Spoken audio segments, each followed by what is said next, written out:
The photo we have chosen to represent the change in the society of Quebec during the October crisis is the one below, which shows Canadian soldiers in the streets of Canada. The October crisis was a significant and tragic event in the Canadian history, as the kidnappings had brutally awakened Canadians to the fact that their society was not immune from political violence.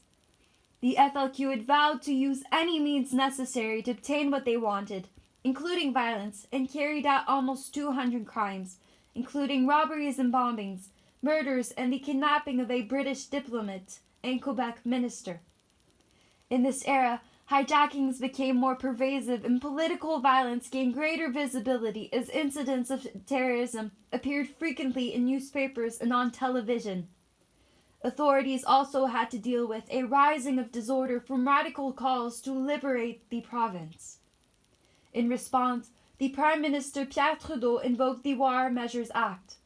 Military troops were deployed throughout the province and thousands of armed soldiers suddenly appeared on Canadian streets as a deliberate show of force to shock the political process back into normal grounds.